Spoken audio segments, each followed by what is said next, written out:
don't know.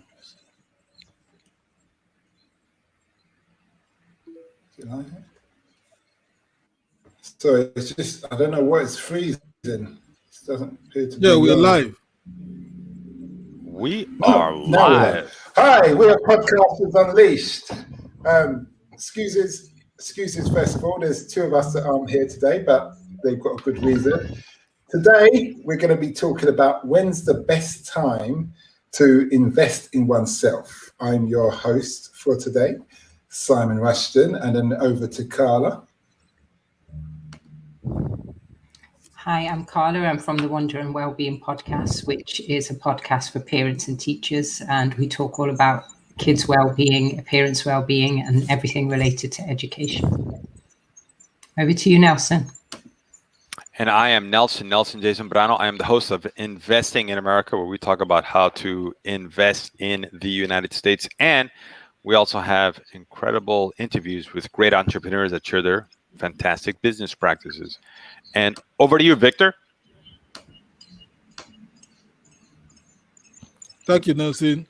Yes, this is Victor here, and I'm the host of the Diaspora Entrepreneurs podcast, where we have great conversation with entrepreneurs. We talk about strategy, we talk about insights and ways to get from the 9 to 5 towards a lifestyle of freedom.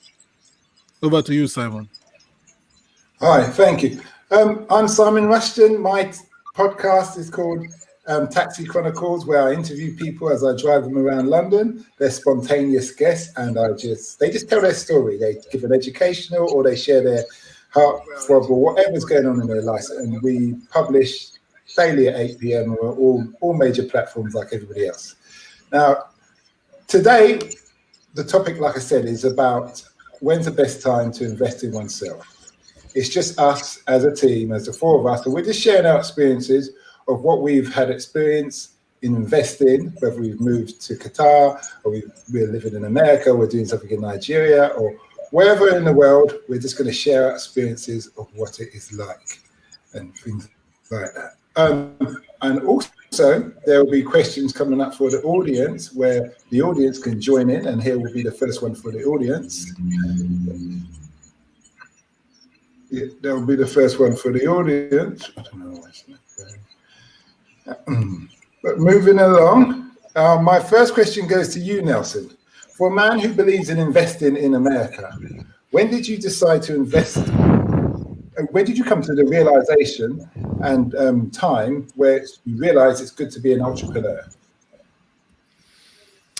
Oh, wow. That happened. It was over a couple of series of stages when I was a little kid growing up. And first it was my dad. My dad would say, hey, I'd love to own an apartment building here in Brooklyn, or I'd love to own a building. And so that was of interest. And I noticed whenever my dad had what would be somebody called today a side hustle, life got better in the house, right? There was more money. And then in the military, I always had some kind of something going on too as well. So it was something that happened over a series of time, over a time span. I hated spending my military check, and I loved having something else, taking place, being able to come in. So it was over a period of years that it happened. It wasn't one day a flash. It was little things that happened over time. Okay, that's interesting. And the experience you had throughout that, there must have been a main realization where you just thought, I've had it. I don't want to work for someone. I want to do my own thing. What was that pinnacle moment? Well, for me, it really wasn't. It wasn't that I don't want to work for someone. Just a case in point, I enjoyed doing what I was doing, and I was not always full-time military. I was in the reserves, but I enjoyed the military. I enjoyed what I was doing. What I did not like is that I made the same as everyone else. That I did not like. I always got along with my superiors. I enjoyed doing it, but I just did not like the fact that I was a super trooper and this dirtbag next to me, we were getting the same pay. That I did not like. And I liked being able to, for example, buy people's guard duty. I would buy your guard duty, and then I'd make that money while this guy got drunk. And then I started doing laundry in the barracks. And then I started selling food in the barracks.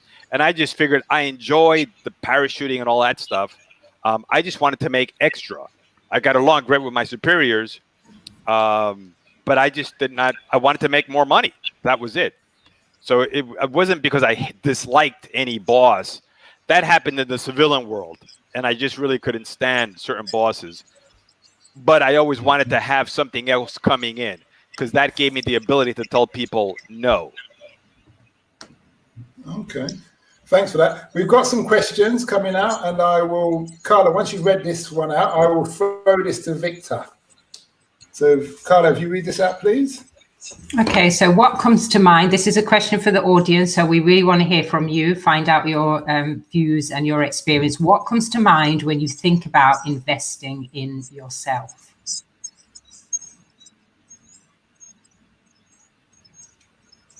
Hello, Carla. If you can read out the comments, please. Okay, and comments we've got from Anders. Anders says, is there a bad time to invest in yourself? This is my latest investment in myself. It gives me better abilities to do things with Leon. I'm not sure what he means there. Better resistance against diseases, better general health, and hopefully do something good for the environment compared to a car. And he says his investment is a bicycle. So Anders is invested in a bicycle and given a few reasons why. And we've got this comment from Daniel who says, great. I don't know if that's in response to Anders or in response to the topic. I'll just put the question for the audience back on as well, which is what comes to mind when you think about investing in yourself? Back to you, Simon. Okay, so Victor, if you can answer that question that Anders has just asked, please. And just to let you know, Leon is Anders' son. So that's why he says about spending more time investing in his son. So Victor, over to you. Thank you, Simon. Yeah, great question, Anders. For me, I don't think there's ever a bad time to invest in oneself. But there is bad times to invest in something else, a project, whatever that is going on right now, the cryptos. There are bad times to invest in any other thing apart from yourself. So I believe every time we invest in ourselves, it's always a good time because the return on investment is astronomical. And like you rightly said, and it's you invested in the bicycle, so that increases your health, and I think your son is going to like it or love it. Yeah. So for me, investing in myself, I've never seen any negative returns when I invest in myself. But the thing is, that what I'm learning to do now is to ask better questions. Better question to ask about what I'm investing in myself is, what are the outcomes? Why do I need to invest in this right now? So can I get somebody to do this immediately? If I can't, is it a skill that I would love to, like, in the next 5-10 years? So because now, a couple of years ago, I would just attend any seminar, bring it, I'll go. Any conference, bring it, I'll go. But now, is it a waste of my time? Do I need to apply my time better? Do I need to? So these are the questions you need to ask yourself to know if the investment in yourself is bad timing or not. Yeah, it can be bad timing, but the ROI on investing in yourself is always great. Over to you, Simon. Thank you. So, Carla, I noticed Andrew spoke about his son, which is a big investment. You've got children. So the question to you today is, investing in yourself by your children. Traditionally, it's been a pension method for many cultures and societies. What made you decide you were ready, and could there have been a more of appropriate time? Yeah, I think I'll answer the second part first. Maybe, depends who you ask. I have had a lot of people say over the years that I had my children too early because I was a teen mom. I had my first child when I was 17 and the second one I was 19. And to be honest, I believed people in the beginning when people said to me that it was a mistake and that it was going to ruin my life and all sorts of other things. I did believe them for a while until I started to realize that there is no perfect time to have a child. According to me, obviously my opinion or my experience, I have heard people argue that and say that you should wait until you have a house, you should wait until you're married, you should wait until you've got lots of money in the bank and all of that. And I would say that that does make it easier for some people, but it doesn't take away all the uncertainty, and it doesn't take away the fact that you've still got to teach your children well. And I don't necessarily think that having money or having a house makes you a better parent or makes you better equipped to teach your children well.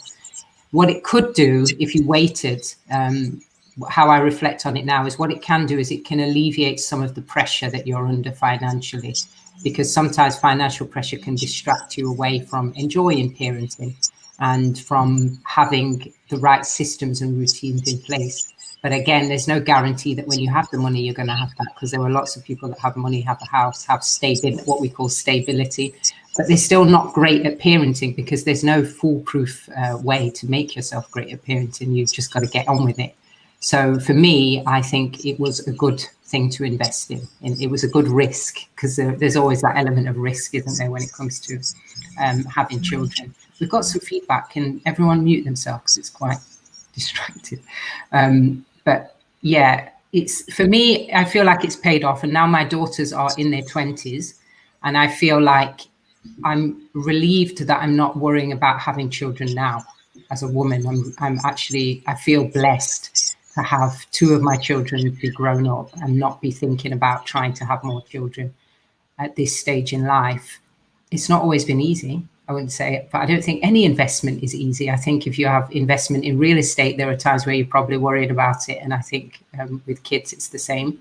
And for me at the time, I didn't see some of the options that people say are options, like termination, for example. I didn't see that as a viable option for me, based on my values.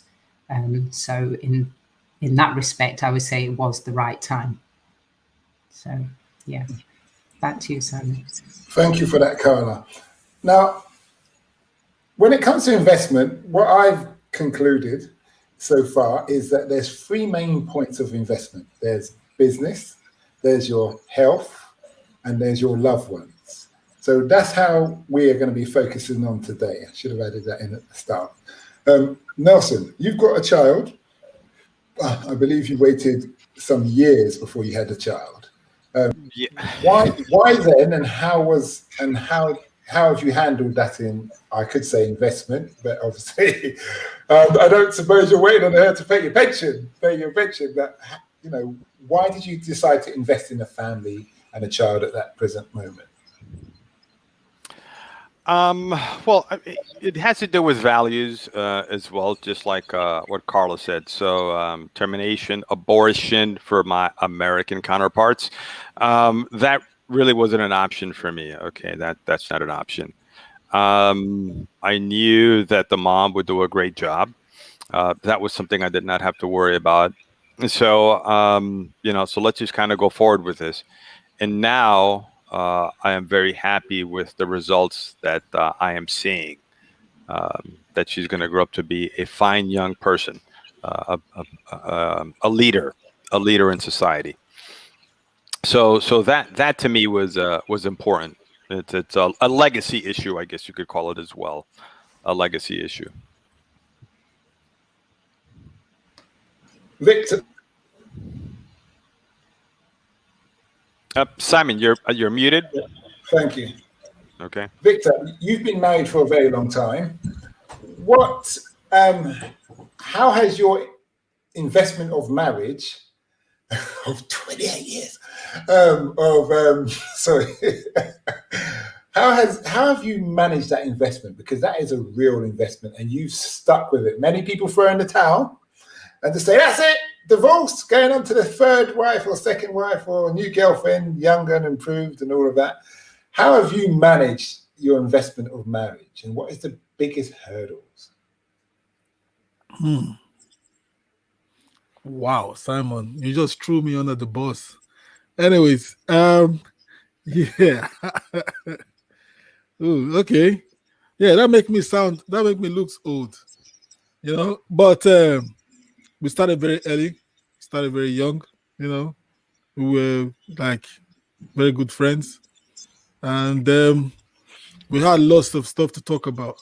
We had, but as time goes, and we grow, our needs change, But one thing that never changed was the chemistry, and sometimes I don't want to be politically correct, but women sometimes they go like 100 miles an hour. While you are struggling to maintain 10, they are like 100 going 120. So, but as time goes on, I find a way to just like compartmentalize it, and it comes with experience. So sometimes you just want to what's going on here? But I just find a way to be more like, okay, what is actually the problem here? So now I don't look at the I don't look at the bickering, or I don't look at what is actually happening, but right now I look behind the scene. Okay, what is triggering this now? What is causing this? Am I not showing up here? Am I not doing this? Okay, I'll just like keep quiet, just and God has blessed men or myself with the ability to just keep quiet sometimes. Okay, because with time, you can't be together with someone for 28 years and not grow thick skin.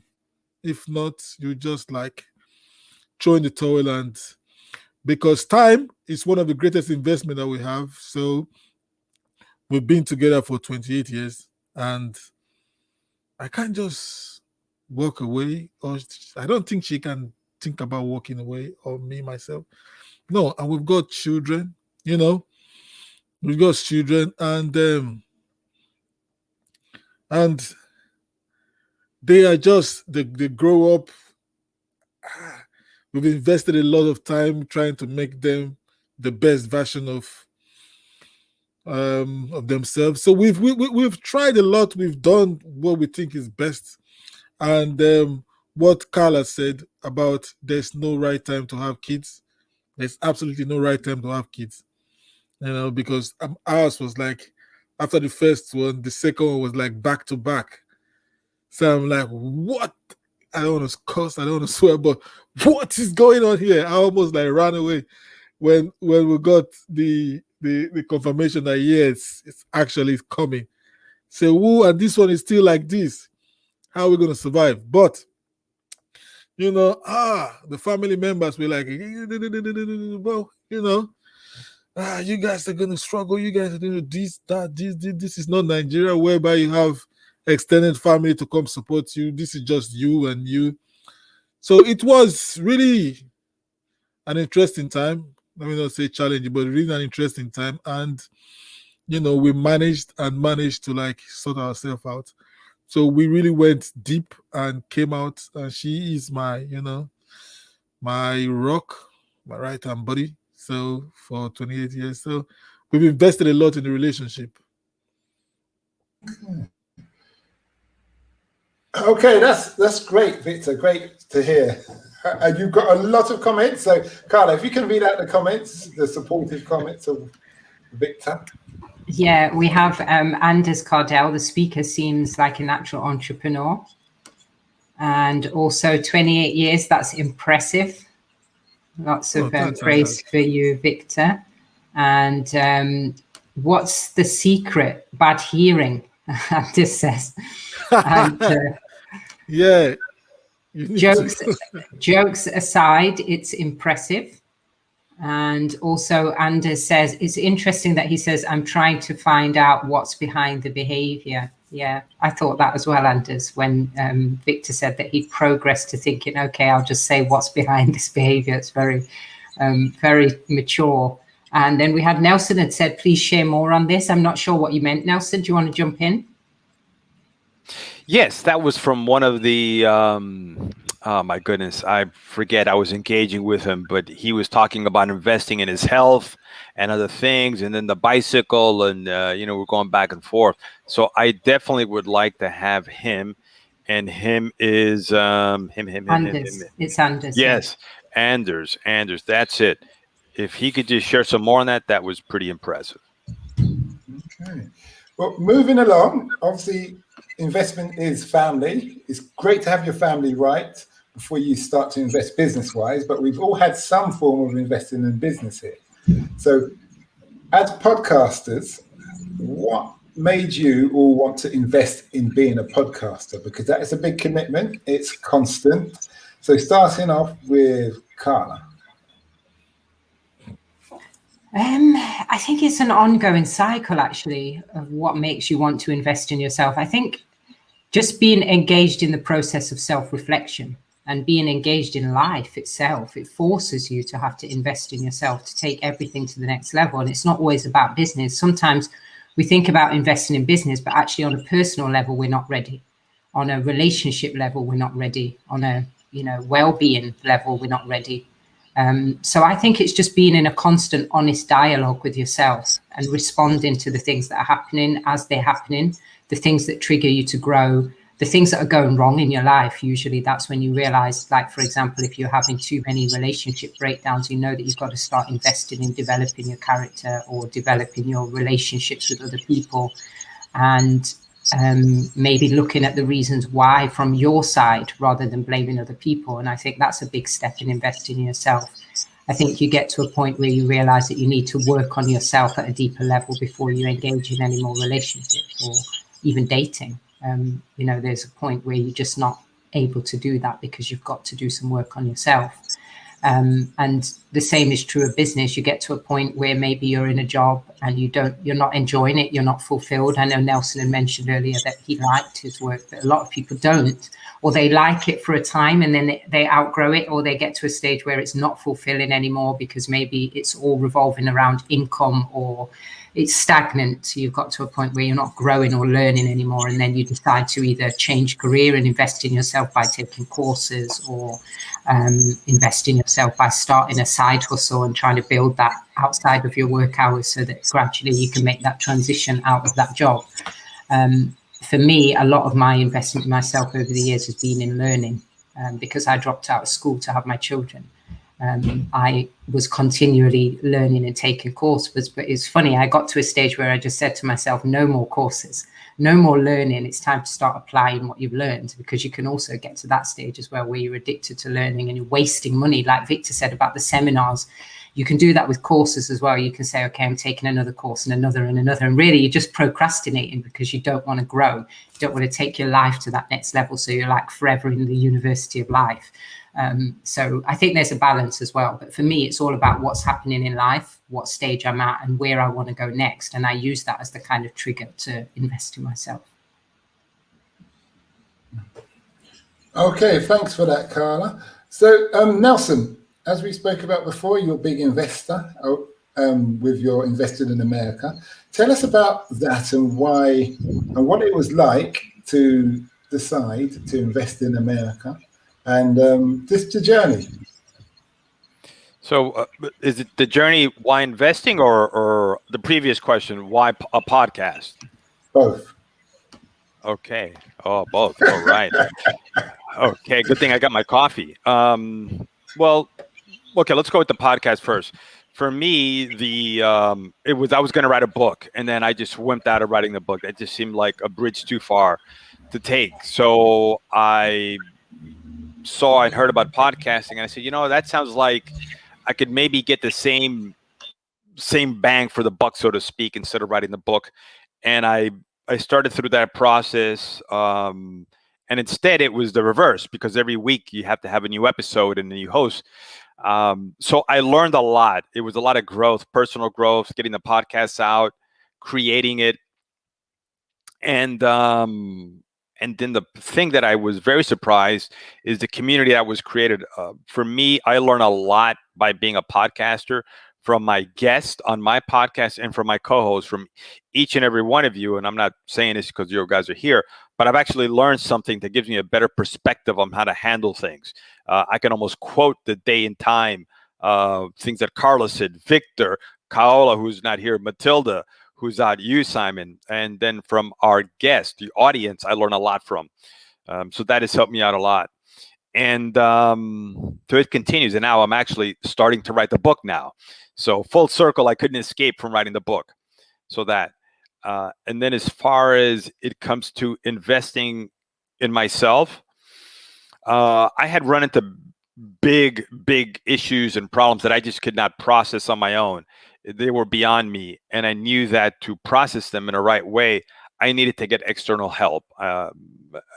It was on beyond me. So I needed to start to make a heavy duty contribution investment into Nelson.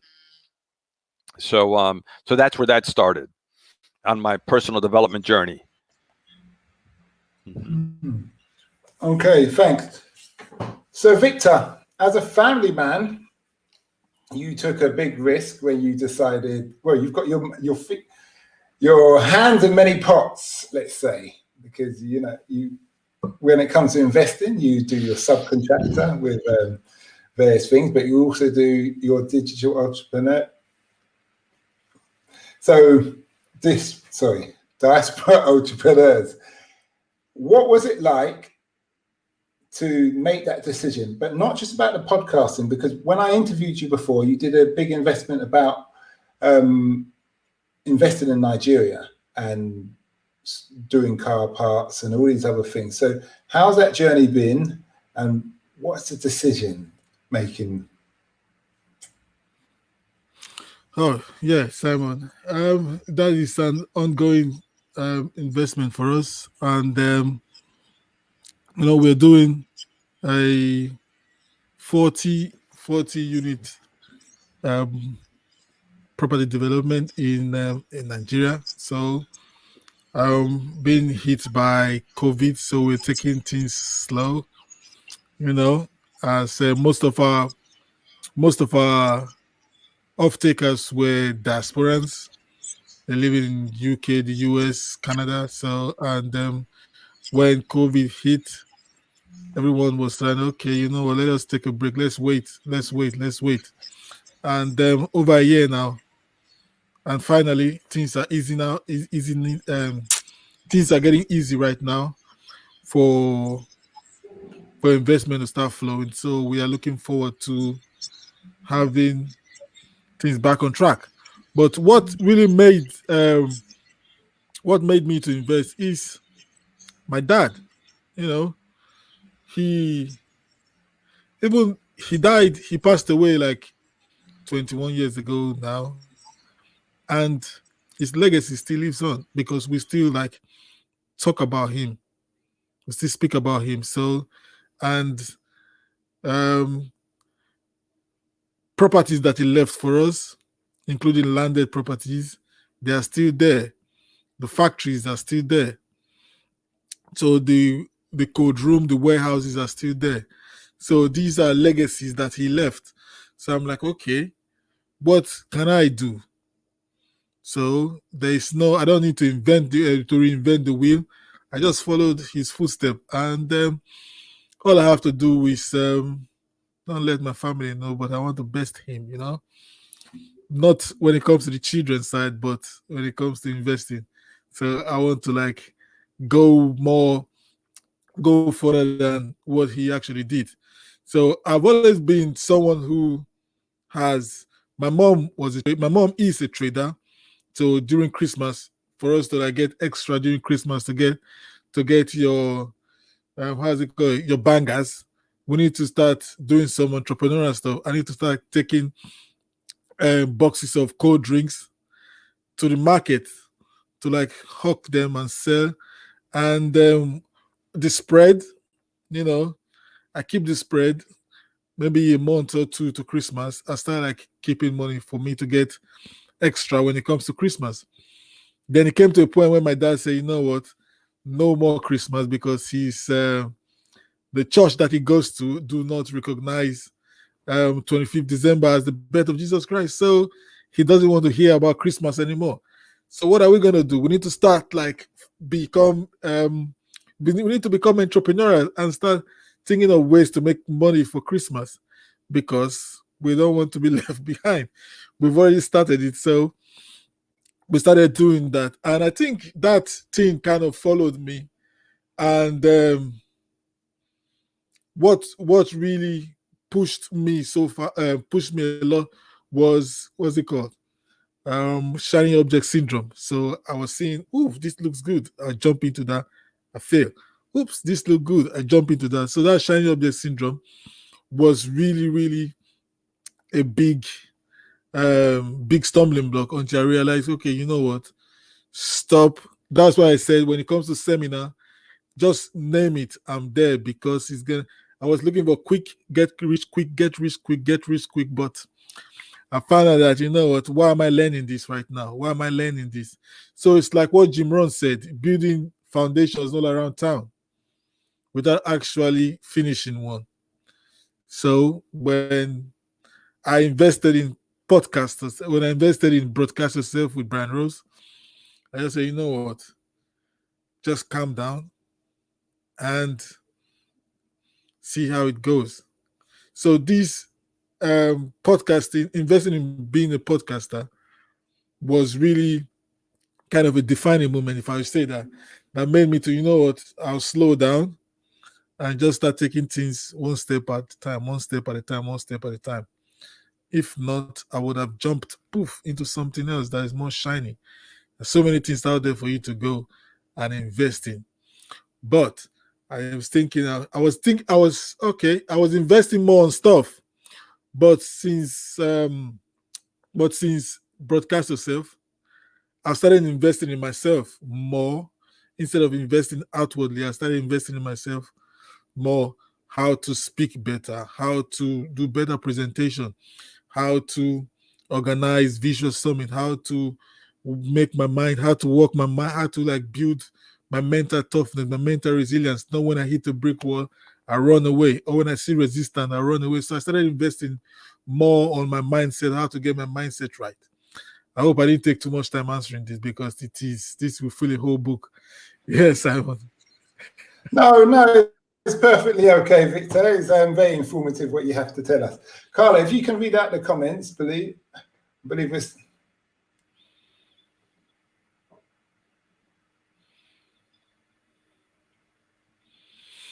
Okay. Carla, you're on mute. Yeah, we have from Renee. She says, you must have an understanding of yourself to move forward. And Anders, he's answering your question, Nelson. First and foremost, my son really likes bicycling. Second, physical activity and health has become even more important since COVID. And I can't stand the idea that I'll leave my son without a father in early years. Third reason is the fact that I don't have time to train properly on a regular basis. So now I ride the bike to work. Problem solving from Anders in response to your question, Nelson. Mm-hmm. So Nelson, I believe you had something you wanted to say. Yeah. And Simon, thank you. One thing, this is kind of like an audience question. You know, what has triggered you guys to invest in yourselves? This is, I'm just personally curious for the audience, for Anders and all the other guys. What has triggered all of you to invest in yourselves? Please, type that in the comments. Simon, you asked me a question about investing.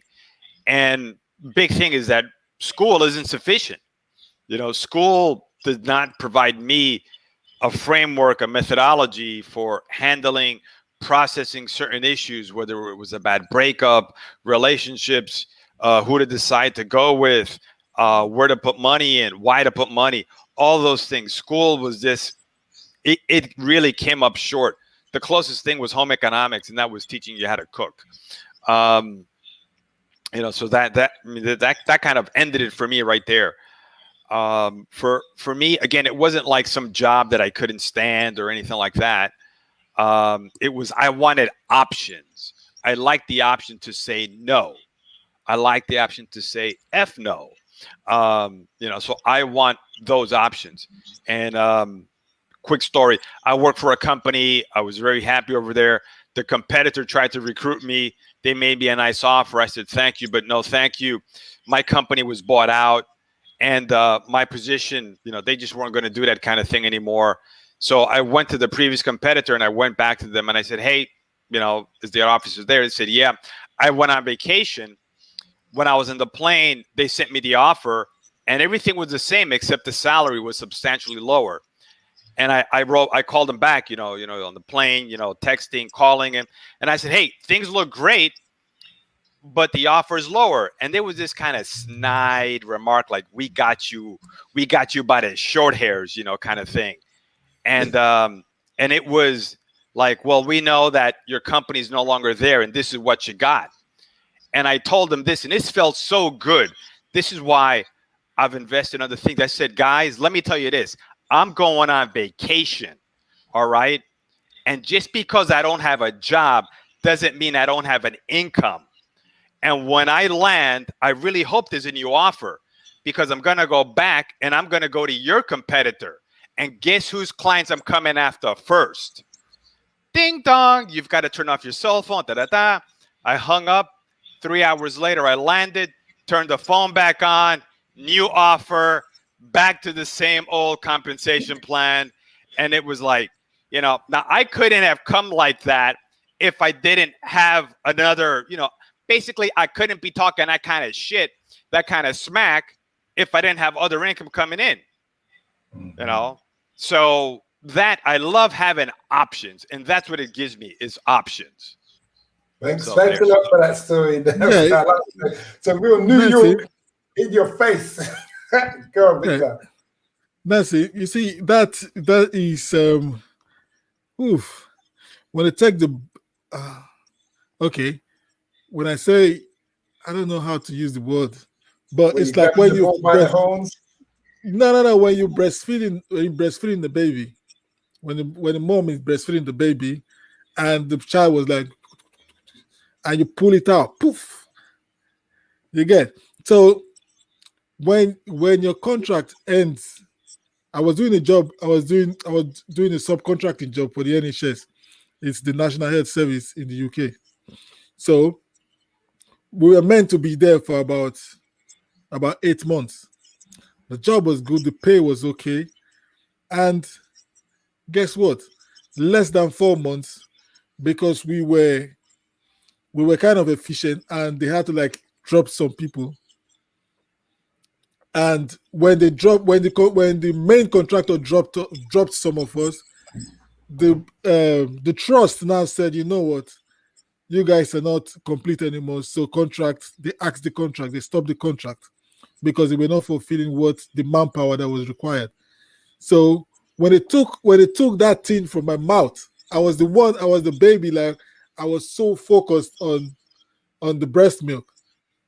So when they took it out from my mouth, I had to call a friend who was a psychotherapist, this is what just happened to me. He said, yes. He said the mom took the breast from your mouth, so no more breast milk. Since then, I said, you know what? I would try as much as possible to keep investing in myself so that I will not rely on that level of that it is a very dangerous feeling for you to be removed, for the breast milk to be taken out from your mouth, because that's you're quite a visual, Victor. I tell you that. Yeah. That's a visual. I'm telling you. That's that could be a horror movie. I'm telling you.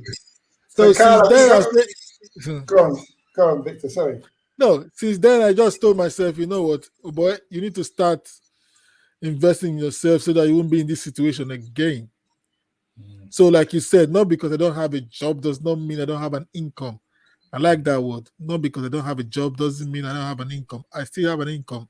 If I want to work, it is my choice to do so.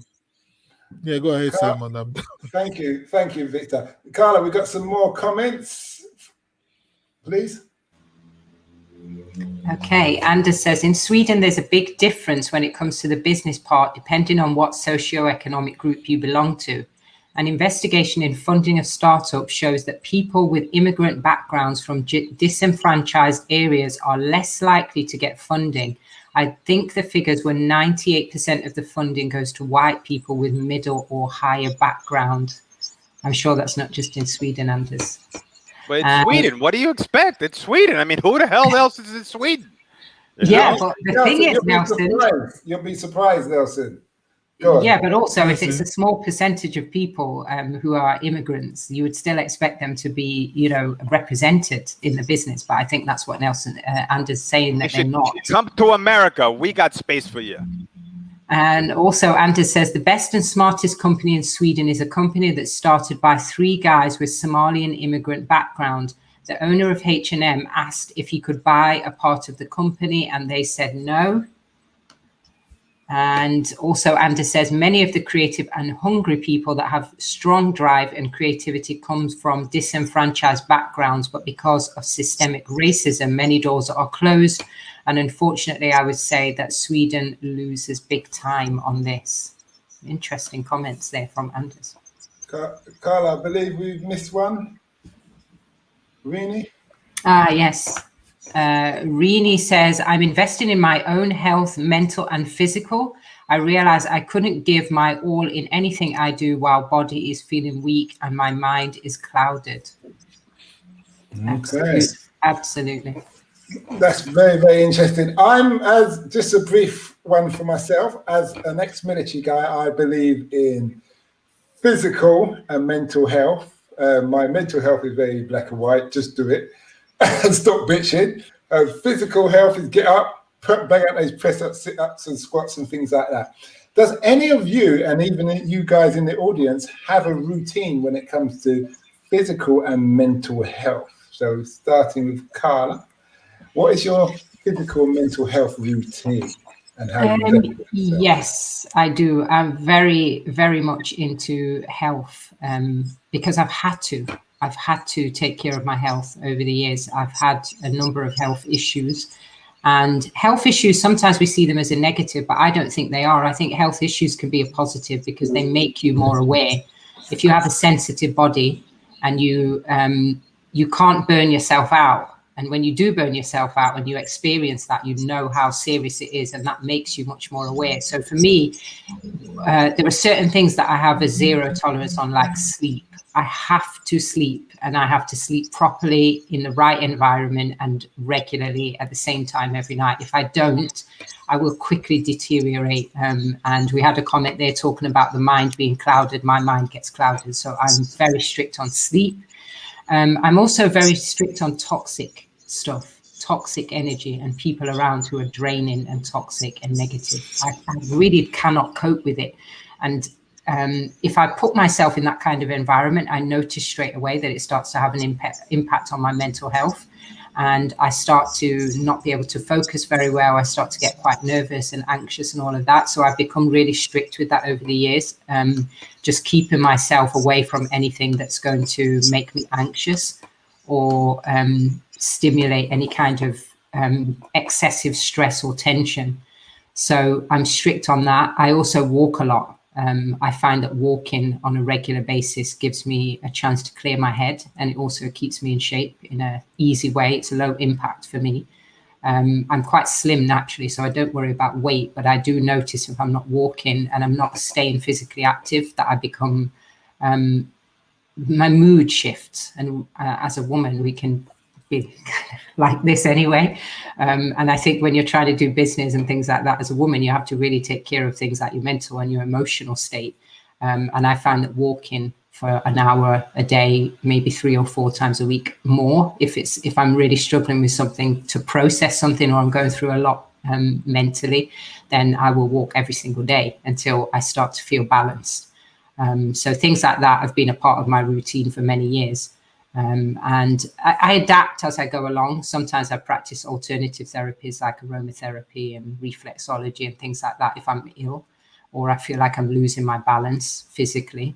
And I suppose diet as well. I'm quite strict about what I eat. I eat what I enjoy, but I don't overeat or overindulge in anything that I know isn't good for my body. I listen to my body, and I watch for symptoms.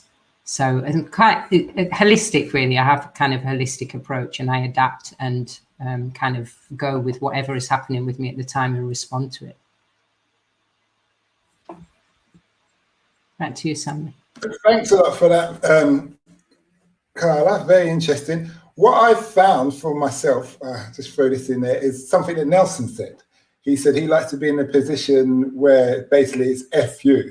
And I've because I've had kind of two careers going at the same time from a very young age, I've had to do that quite a few times. And I would say for my personal mental strength, health, that is in a good position. And one time a director actually said to me, yeah, but what if I said to you, I'm going to get rid of you? I said, doesn't matter. I'll go and do my other job.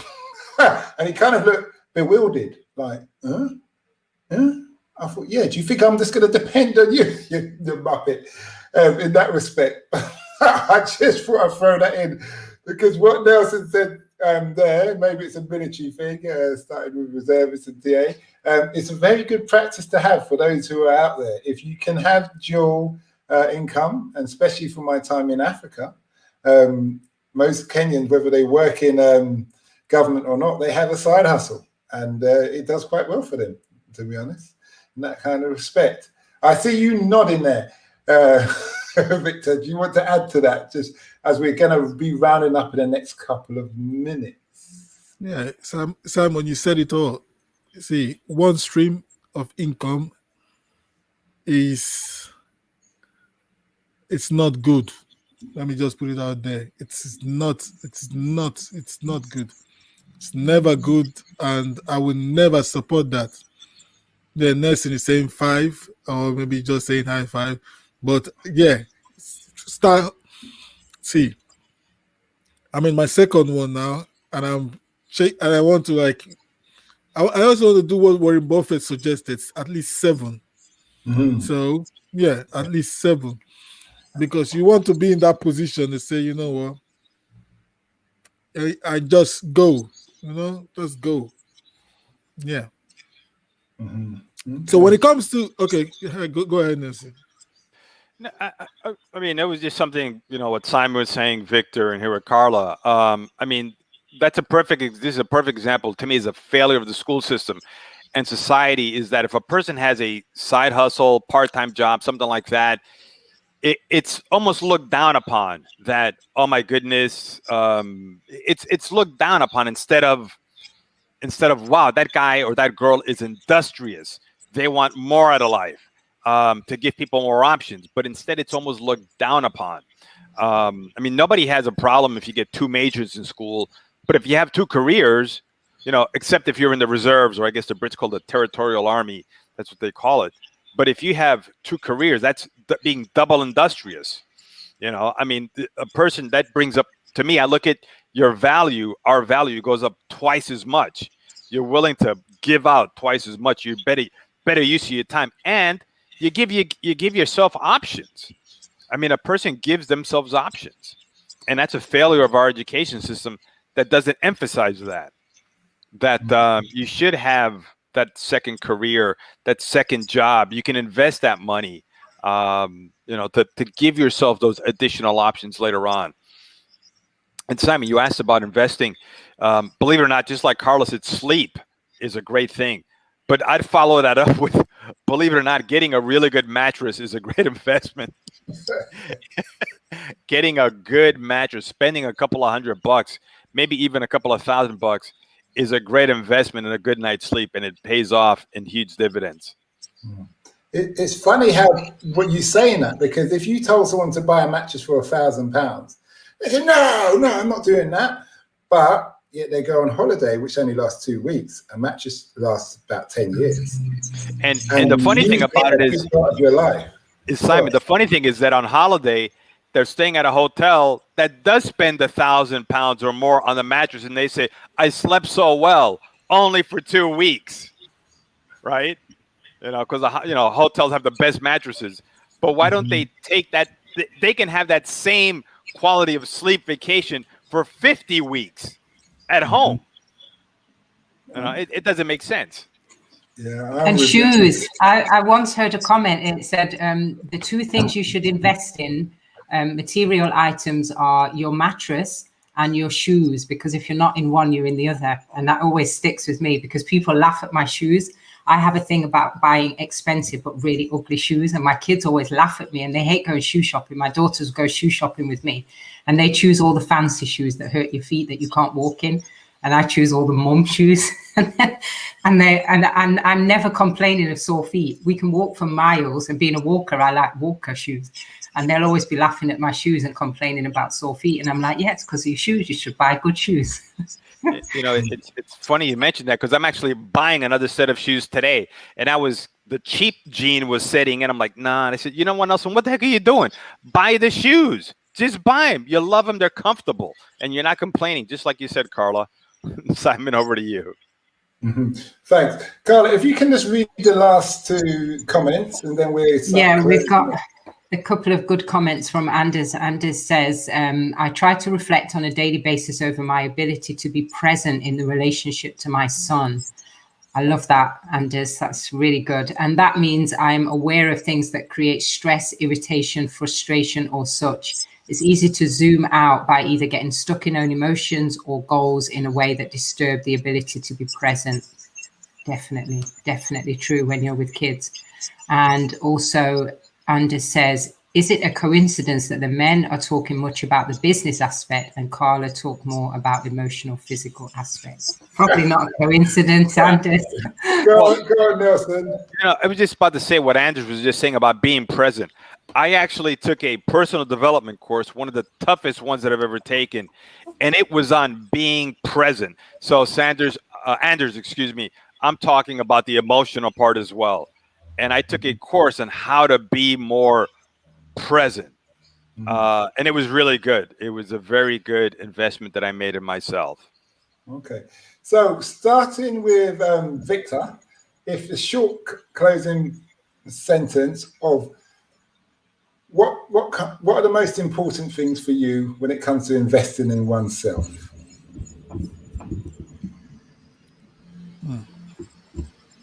See, if it falls into my long-term, short-term goals. So if it falls into that, because now I'm improving my public speaking skills, my presentation skills, improving my sales skills. So these skills, so this is what I'm looking to invest more into. Okay, thanks a lot. Simple. Yeah.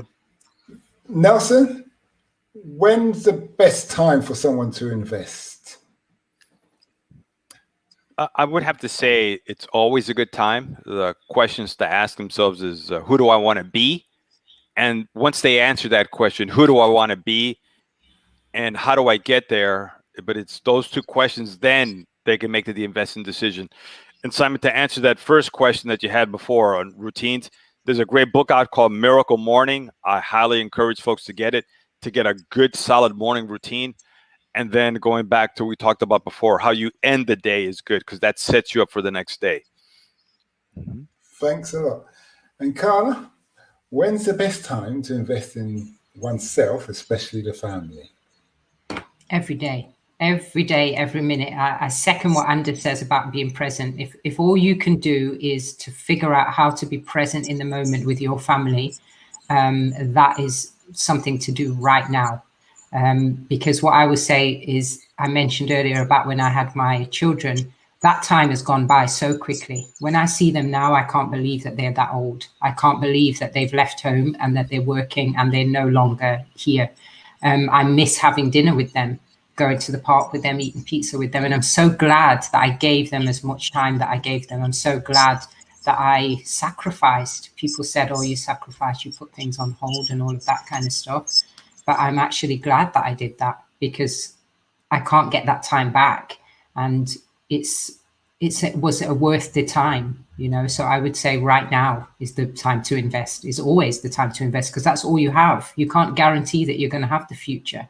Even when you invest money or you sacrifice time away from your children to go and make money or to make it big or be an entrepreneur or whatever, you can't guarantee that those investments are going to pay off. And you can never go back and change things. So right now today, this minute is the time to invest and to do it in the best way that you can. Thanks a lot for that, Carla. In conclusion, the aim of this debate was to show that whatever your circumstances, investing in oneself is an ongoing process, and the right time is now, as Carla's just said. I personally start with physical, mental. I believe that you have to be right in your inner body and mental mind, spiritual, but at the same time, your loved ones, especially your dependents, need to be in a good place. And then moving on from there, obviously you're going to deal with investing in business and not just having that one income and having that FU money. if your boss annoys you in that response. But anyway, starting with Nelson, where can people find you? Okay, everybody, you can find me on iTunes and on Spotify, Investing in America. And within 30 days, we'll be launching our YouTube channel, also Investing in America as well. And by September, we'll be doing our book launch as well, Investing in America, on our book, which will be a combination of everything. And you guys are going to love it. And it'll be in 2 languages, English, Spanish. Thank you. Over to you, Victor. Yeah, thank you, Nelson. We're looking forward to your book launch. Yeah, I'm up for the English one. It's signed copy, anyways. Yeah, you can find me, the Diaspora Entrepreneurs podcast, on iTunes, Spotify, YouTube, and on all your major platforms. Over to you, Carla. Yeah, and before I do that, I'll just read the remaining comments we've got from Anders. Says, I recommend John Danaher's speech, and it's a speech about meaning. Very basic, and we've dropped the link below for that. I think it's the right one, Anders. And you can find my podcast, Wonder and Wellbeing, if you want to invest in your children and your children's education and the well-being aspect of education. You can find it on Anchor, on Spotify, on Google Podcasts, everywhere that you find podcasts, really. Back to you, Simon. Thank you, Carla. Before we totally close, I just want to say thank you to Daniel, Anders, Lorena, and Rini for contributing with comments to today's episode live stream. And we look forward to having you next week at 7 p.m. British Standard Time, 2 p.m. Eastern Standard Time, and 9 p.m. Eastern African Time, as in Kenya. So I just realized that today I need to start including them, because there's a big audience out there who actually get the timings wrong because they believe it's 7 p.m. their time. Nelson. And also, we have two co-hosts that are out today for very good reasons. Coffee with Matilda, okay, and Women with Stories, Kaola. So those 2 podcasts as well. I just want to put a big shout out for them as well. Okay. Simon, back to you. Thanks a lot for that, Nelson.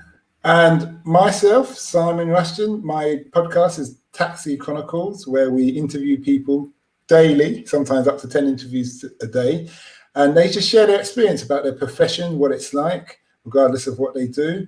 And we post at 8 p.m. British Standard Time, 8 a.m. British Standard Time every day. Apart from that, have a nice day, and we look forward to seeing you next week. Goodbye.